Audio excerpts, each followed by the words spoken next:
Madam bridal కి కో bridal కి difference ఏంటి మేడం? చార్జెస్ డిఫరెన్స్ అంతే.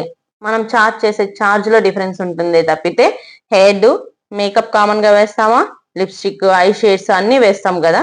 మళ్ళీ శారీ డ్రాపింగ్ కానీ లేదంటే బ్రైడ్ లాగే డ్రెస్సింగ్ కానీ ఎవ్రీథింగ్ అంతా రెడీ చేస్తాం. చార్జ్ మాత్రమే ఎక్కువ తక్కువ తీసుకుంటాం. మరి బ్రైడల్ అని ఎలా తెలుస్తుంది మేడం? బ్రైడల్ జస్ట్ బ్రైడ్ అని అంటామే గానీ కో బ్రైడ్స్ కూడా దానికి ఈక్వలెంట్ గానే రెడీ అవుతున్నారు. మీరు బ్రైడ్ గా అయ్యేటప్పుడు ఒకవేళ చెప్పేటప్పుడు బ్యూటిషియన్ దగ్గరకు వచ్చి ఏం చెప్తారు? కొంచెం మేకప్ వేయండి, ఎక్కువ మేకప్ వద్దు, తక్కువ చాలు అని చెప్తారు కదా.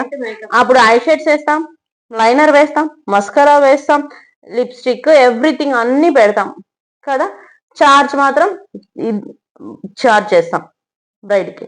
అదే విధంగా కో బ్రైడ్ కూడా హెడ్ వేస్తారా, మేకప్ అంతా మామూలుగానే వేస్తారా, ఐ షేడ్స్ కావచ్చు, లెన్స్ కావచ్చు, ఏవి కావాలన్నా వేస్తారా, ఎవ్రీథింగ్ వేస్తాం.